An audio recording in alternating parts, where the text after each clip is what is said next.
Se aquela mulher já está frágil, se nós formos apontar o dedo, aquela mulher vai, quer dizer, vai ficar um caco, não é? E vai, ok, pronto, estou a fazer isto tudo mal.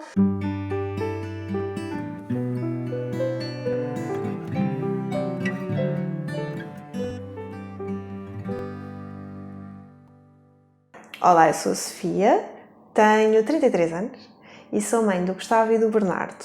O Bernardo amamentou um mês, e é o mais novo, e o Gustavo amamentou 4 meses e meio.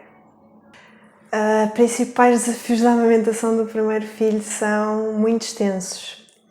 Eu ia com inúmeras ideias na minha cabeça. A primeira delas era: isto é natural, não é? Isto é fácil. Essa era a ideia principal que eu tinha na cabeça e não estava de todo preparada se houvesse alguma coisa que corresse mal. Quase como se não tivesse plano B, não é? O plano A, quer dizer, eu sou mulher, tenho que amamentar. E quando correu mal, a primeira coisa que correu mal, eu fui-me abaixo de uma forma terrível. Não amamentei em exclusivo 4 meses, amamentei sempre com suplemento. E logo na maternidade acabou por correr mal, porque infelizmente do meu parto eu tive que voltar ao bloco e aquela golden hour para dar mama eu não a tive. Portanto, quando eu cheguei ao quarto outra vez, o meu bebê estava a beber suplemento pelo copo, ainda bem, aquela enfermeira deu-lhe pelo copo, mas não tive a golden hour com ele.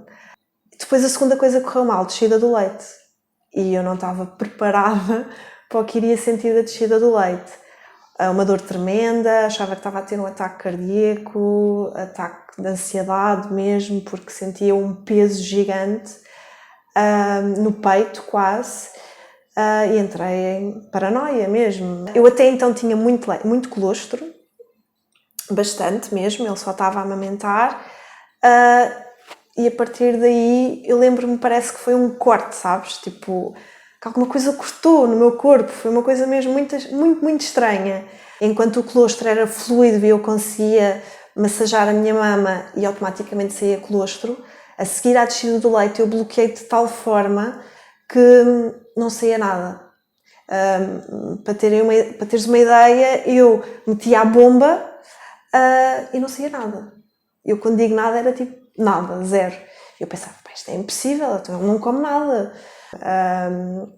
Eu lembro-me que foi até a minha mãe que me disse: olha, vai tomar um banho quente e mete água a correr nas tuas maminhas para ver se sai alguma coisa. E ele mamava e chorava, eu não tinha leite, não saía nada, eu à bomba a tentar ter leite, tomei 21 mil suplementos para conseguir todas as mesinhas, tipo, come bacalhau, bebe cerveja preta, até que ele estava a diminuir, não estava a aumentar de peso. E ele tinha nascido antes do tempo, com muito pouco peso. E tivemos que ir para suplemento e foi o choque. Pela profissão que eu tenho, foi um choque tremendo. Estava-me a acabar de especializar em saúde da mulher, como eu se falo tanto de não, vamos amamentar e vamos superar todas as dificuldades, e parecia que eu estava a viver todas as dificuldades naquela primeira experiência da amamentação. Gustavo nasceu de 37 semanas, parto espontâneo, nasceu com 2,5 kg e 42 centímetros, portanto ele era muito pequenino. Eu ainda hoje acho que ele não deveria ter 37 semanas de gestação, deveria ter menos. Ele não teve qualquer problema respiratório, nada, não teve problemas nenhum associados, mas era mesmo muito pequenino. E perdeu praticamente 10% do peso nos primeiros dias. Isto não indica nada. Mas, na primeira avaliação do pediatra, ele ainda não tinha sequer recuperado o peso perdido. E aí foi um alerta. E eu ainda tentei só dar mama. E dava mama de hora a hora, que é um desgaste terrível para a mulher. E dava mama e tirava leite. Estimulava a bomba, que eu não tirava nada, estimulava a bomba. Até que na segunda pesagem ele ainda não tinha aumentado. E aí foi a escolha da nossa família do género: ok, isto não deve estar a resultar, eu não devo ter mesmo leite suficiente, vamos incluir o suplemento.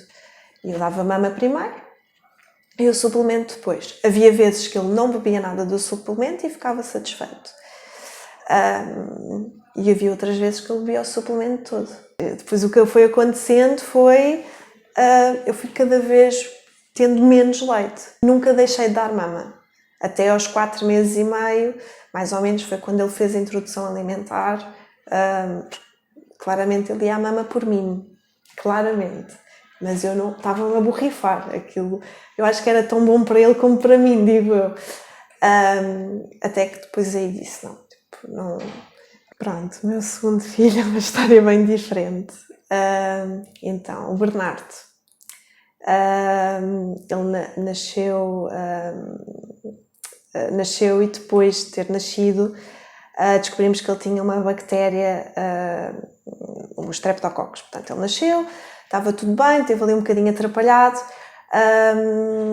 e nesse dia até ficou na neonatologia, estava a respirar sozinho. Passado um dia é ventilado, pronto, foi um rol de situações gigantescos. Então o Bernardo teve um mês na neonatologia, que foi um bebé de termo, 38 semanas, teve um mês na neonatologia com uma pneumonia bilateral, ventilado durante 10 dias, com sonda, durante um mês.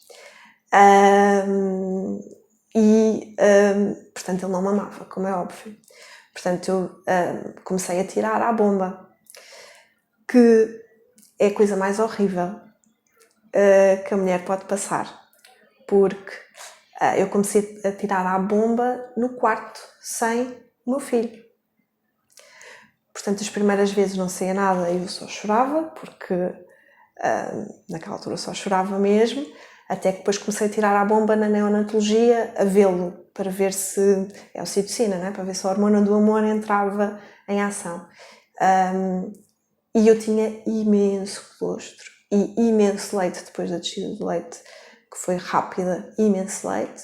Então, de 3 em 3 horas, eu tirava leite à bomba. Em casa e na neonatologia, quando estava na neonatologia. O impacto de ter um bebê na neonatologia é gigante. O impacto da mulher sair de uma maternidade sem um bebê eu nem sei sequer descrever em palavras, porque é terrível. Quando vemos que o nosso bebê está ventilado, que agora está bem, passado 5 segundos está horrível, é terrível. E o impacto de tirar leite à bomba em casa, de colocar um despertador de 3 em 3 horas, porque não temos o bebê a chorar, não é? Com fome. Eu acho que foi a experiência mais horrível porque eu passei, sou sincera. Então eu consegui tirar bastante leite mesmo, muito, nada a ver com o primeiro. Tirava tipo de cada vez 120 mililitros e eu pensava, só de uma mama, incrível. E aquilo deu muito ânimo. Portanto, eu não me permiti, só no primeiro e no segundo dia pós-parto, mas nunca me permiti chorar. Portanto, eu fui ficando quase aqueles barris que vão enchendo. Então eu era forte, tipo, eu via tudo, via a picar o Bernardo, via a aspirar o Bernardo pelo tubo do ventilador, tudo. E isso teve uma consequência a nível emocional gigante. De um dia para o outro, e isto foi inédito e é mesmo verdade quando agora algumas mulheres me dizem e eu agora acredito porque foi o que me aconteceu, eu deixei de ter leite. Deixei, simplesmente. E foi no dia que por acaso eu quebrei emocionalmente. Foi no dia em que, infelizmente, alguém me disse: tens que pensar que tens um primeiro filho, não podes estar sempre na neonatologia. E nesse dia foi tudo. Quebrei completamente. Tive um ataque de pânico, ansiedade, sei lá o que eu tive. E no dia a seguir não tinha leite. O Bernardo bebeu o meu leite materno durante o primeiro mês de vida toda, porque eu fiz um banco de leite gigante na neonatologia e eles davam o meu leite, não é? Ele foi uma única vez à minha mama quando tiraram o tubo do ventilador, E ele pegava muito bem na minha mama, sem mamilo de silicone, que isto foi uma coisa que aconteceu no primeiro, eu não percebi porque é que me puseram um mamilo de silicone. E eu depois consegui tirar do primeiro, e no Bernardo, nem sequer com mamilo de silicone, pegava muito bem na mama. Uma das enfermeiras dizia, um bebê tão de mama, olha ele a pegar na mama. Porque ele nunca, não tinha Xuxa, não gostava. Mas pronto, foi de um dia para o outro, foi, de género, deixei de ter leite. Assim, sequei. Eu acho que sequei toda. Sequei por completo. Eu quando estou a dizer que de um dia para o outro deixei de ter leite,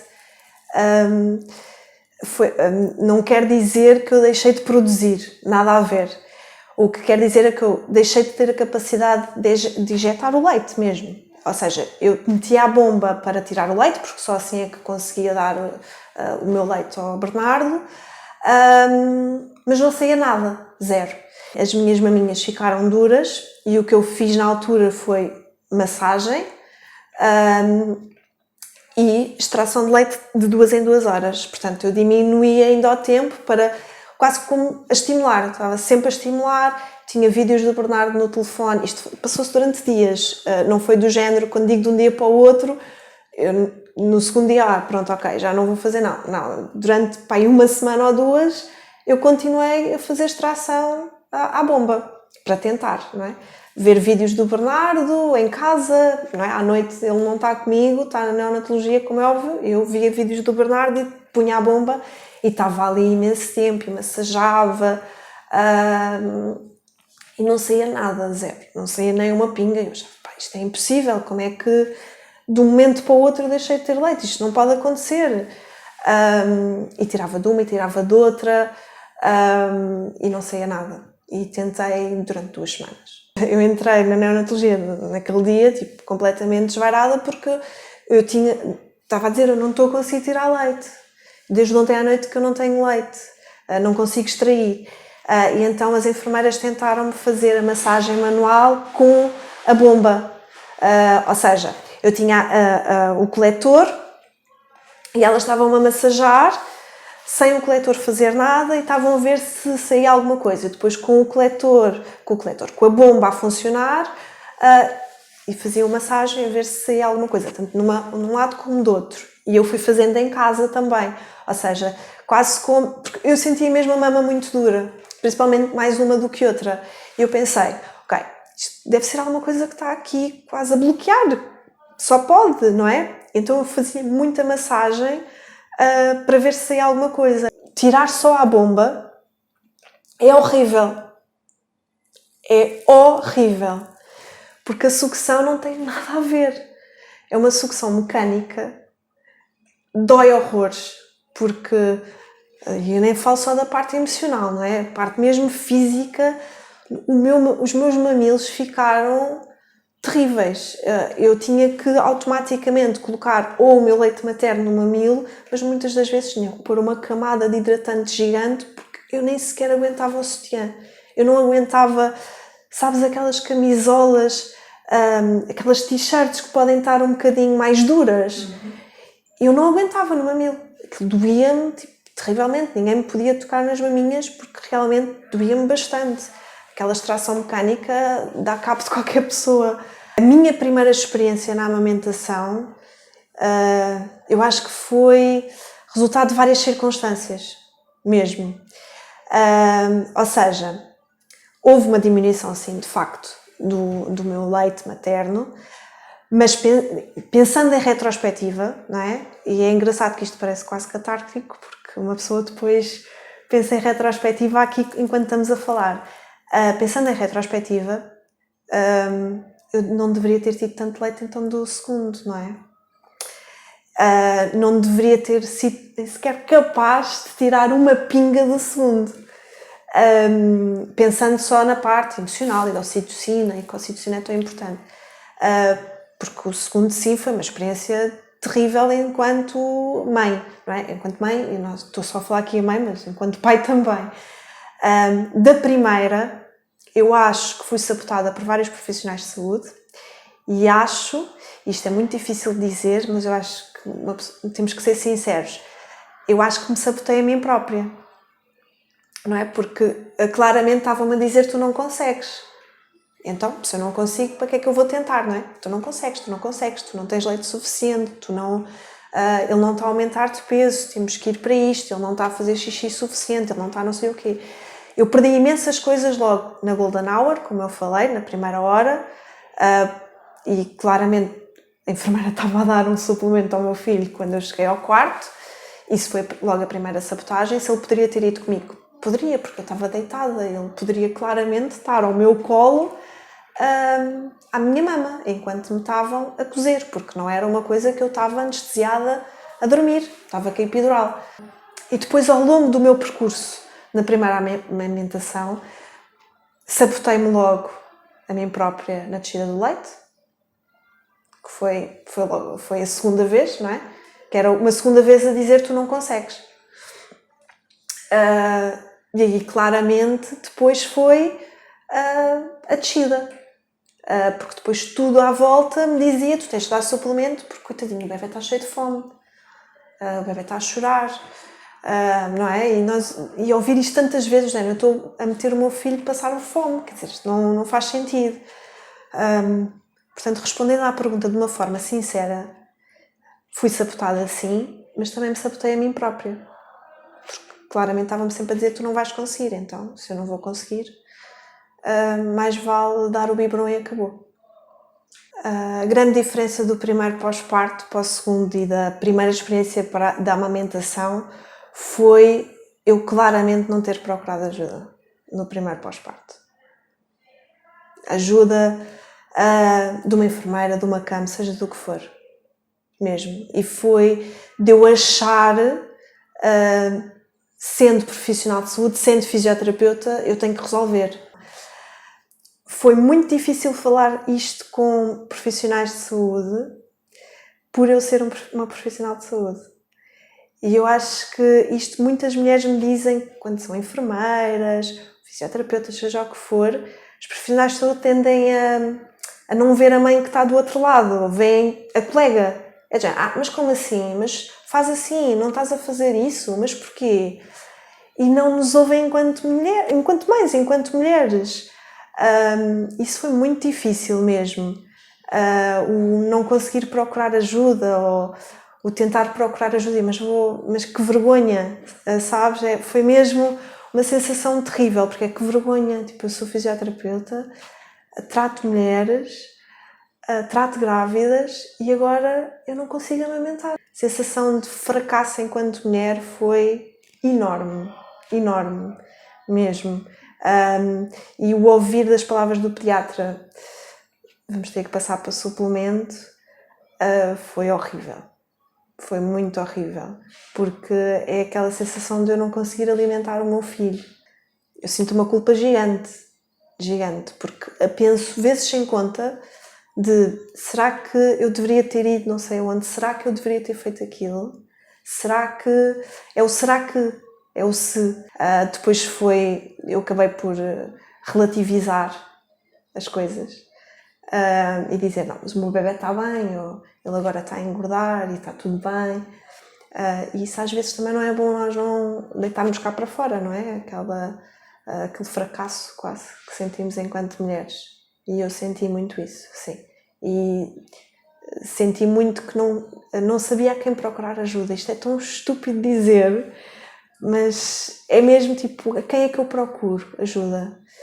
E eu lembro-me de uma vez alguém me dizer, uma profissional de saúde, dizer, sim, mas sabes, tu poderias ter feito aquilo. E eu a pensar, pois poderia, mas aquilo ainda é mais uma facada, que é do género, como é que tu não fizeste? Como é que tu não pensaste nisso? E eu assim, pois, mas eu era mãe ali, era mãe pela primeira vez. Tudo aquilo que eu ensinava, ali quase que não me lembrava, porque era o meu filho, não era um bebê que eu estava a tratar, era o meu filho, não é? E tudo aquilo que aprendemos na faculdade, ou seja, onde for, aquilo desaparece. O pediatra, por muito gosto do teu pediatra, e eu adoro o pediatra dos meus filhos, ele está a ver o bebê, ele não está-te a ver a ti, sabes? E se aquele bebê que ele tem à frente dele está a perder peso, Ou, sei lá, a mãe relata que é um bebê que chora muito, ele vai ver só o bebê. E o que é que ele vai fazer? Como é que está a correr a amamentação? Eu acho que está a correr bem, mas ele está a mamar de hora a hora, está a mamar de... Então vamos para o suplemento, porque automaticamente vamos tentar corrigir o problema, quase um penso rápido, sabes? Não há tempo, quase que não há tempo a perder, vamos pôr o penso rápido e acabou. Parece que nós não sabemos a quem nos virar, sabes? E o Gustavo tem 4 anos, e se nós pensarmos há 4 anos atrás, havia conselheiros de aleitamento materno? Havia. O boom no Instagram era mínimo, não se falava disto, nada, zero, não é? E depois temos muito uma coisa que temos o 8 ou 80, temos aquelas mulheres que, não vou amamentar e não, e nada, e biberons, etc. E depois temos o 80 que é um fanatismo terrível e que tu tens medo disso, porque quase que eu lembro-me de trocar mensagens com uma cam que quase que me atacava e eu levava aquilo muito a peito, que era, mas estás-me a atacar porquê? Sabes, era do género, mas eu não estou a fazer bem. E por mensagem, não é? Porque lá está, se és profissional de saúde não precisas de uma visita, isto é tudo assim muito rápido. Pronto, por mensagem vamos lá. E aquele ataque, eu quando falo em sabotar a mim própria, ainda há a culpa que eu sinto. É do género, o que é que eu fiz mal? Eu fiz alguma coisa mal, de certeza. Não é? Quase que eu é que tive mal. Eu é que não consegui, eu é que não fui capaz. Eu não tive leite suficiente porque eu não fui capaz. Porque eu não preenchi os meus requisitos enquanto mãe. E isso está muito presente ainda na minha memória. Ele tem 4 anos. Não é? Poderia já estar completamente arrumado, mas não está. Não está. E há muito medo de eu ter um terceiro filho e isto voltar-me a acontecer. Não é? Será que eu vou lidar de maneira diferente? Será que eu vou procurar ajuda? Quem é que eu procuro? Hoje em dia já sei. Hoje em dia sei que há uma rede de apoio em que eu posso contar com essa rede de apoio. Mas muitas das vezes penso nas mulheres que não têm esta rede de apoio e que não sabem, porque não é uma coisa inata, não é? Não é uma coisa que a mulher diga, vou procurar aquela cama, não é? Ou vou procurar isto, ou vou procurar aquela enfermeira, porque depois pode não estar na mesma onda de energia que tu estás. Mas acho que a imposição, em vez de ser e se fizeres assim, ou já tentou fazer desta forma, ou posso ir ter consigo para perceber o que é que está a correr mal, é completamente diferente da imposição, porque a imposição gera logo um sentimento, e isto eu vou falar muito pessoal porque isto aconteceu-me, gera um sentimento de eu estou a fazer mal, quando tu não estás a fazer mal, tu estás a fazer de tudo para conseguir chegar a bom porto. E a imposição gera muito isso, e gera depois a culpa, não é? E depois gera de, olha, não sou capaz mesmo, pronto. Não é? E é claro, eu lembro-me enquanto estava a tirar a formação de saúde materno-infantil, de dizerem qualquer coisa do género, 90% da amamentação é muito emocional, é muito psicológico e o resto é que é fisiológico. Eu não entendia muito bem aquilo do género, mas como assim? É fisiológico, estamos a falar de hormonas. Não é? Não faz muito sentido. Pronto, até que experienciei por mim, e é verdade. Quando alguém te diz, tu não consegues, tu não tens leite suficiente, isto são afirmações. E o que é que tu, enquanto mulher, enquanto mãe, pensas? Ok, eu não consigo, eu não sou capaz, eu não tenho leite suficiente. Sim, ele não está a aumentar de peso. Porquê? Minha culpa. Eu não tenho leite suficiente. Não é? E essas pequenas coisas acabam por tu acreditares que é verdade.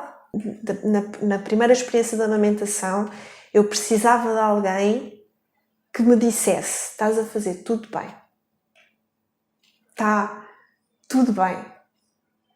E não tive. Tive o contrário. Tive mesmo o contrário. Desde familiares, não é? Que às vezes é terrível ouvir, mesmo a profissionais de saúde. Não está tudo bem, não está a ganhar peso, tens que ir para suplemento. Não está a fazer xixi, tens que ir para suplemento. Mas como assim ainda está à mama? Para que é isso? E isso tem muito a ver.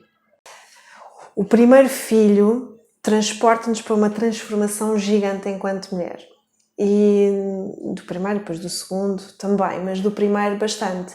E é isso que estavas a dizer, do ser menina para ser mulher, não é? Que tu ainda és menina e passas ali para ser mulher e depois não sabes muito bem qual é o teu papel. E a verdade é que eu, em 4 anos, eu alterei muito a minha personalidade também. Portanto, os medos que eu sentia de me expor, por exemplo, ou de expor as minhas dúvidas, são completamente diferentes. Portanto, eu lembro-me que a Sofia do Gustavo, dizendo-me não vais conseguir, ou etc., automaticamente eu fechava-me na minha concha e dizia, ok, não vou conseguir. A Sofia do Bernardo foi completamente diferente. E a Sofia do agora é completamente diferente. E isso acaba por mudar muito até a minha dinâmica familiar com os meus filhos. Portanto, eu hoje, claramente, tenho confiança em mim enquanto mãe. E eu do primeiro filho não tinha. Eu do primeiro filho tinha muitas bengalas. As chamadas bengalas, não é? Ou a minha mãe, ou a minha amiga que já tinha filhos, não é? E as pessoas só nos querem ajudar às vezes, a verdade é essa. Só que estas bengalas tiram-nos poder enquanto mãe, enquanto mulher. E isso é uma técnica, às vezes, de sabotagem nossa própria, não é? Do género, pronto, ok, não sou mesmo capaz, tenho mesmo ir pedir ajuda, não sei a quem. Eu acho que esta transformação minha enquanto mulher, desde o meu primeiro filho, me ajudou muito também na segunda amamentação. Pronto, e sinceramente, os filhos, na minha opinião, vêm-nos mudar a nós enquanto pessoas, a crescer. E não é o crescer de sermos mais maduras, não, é mesmo o crescer e de vermos nós enquanto mulheres, enquanto mulheres que conseguem... Epá, nós conseguimos tudo. Nós conseguimos tudo.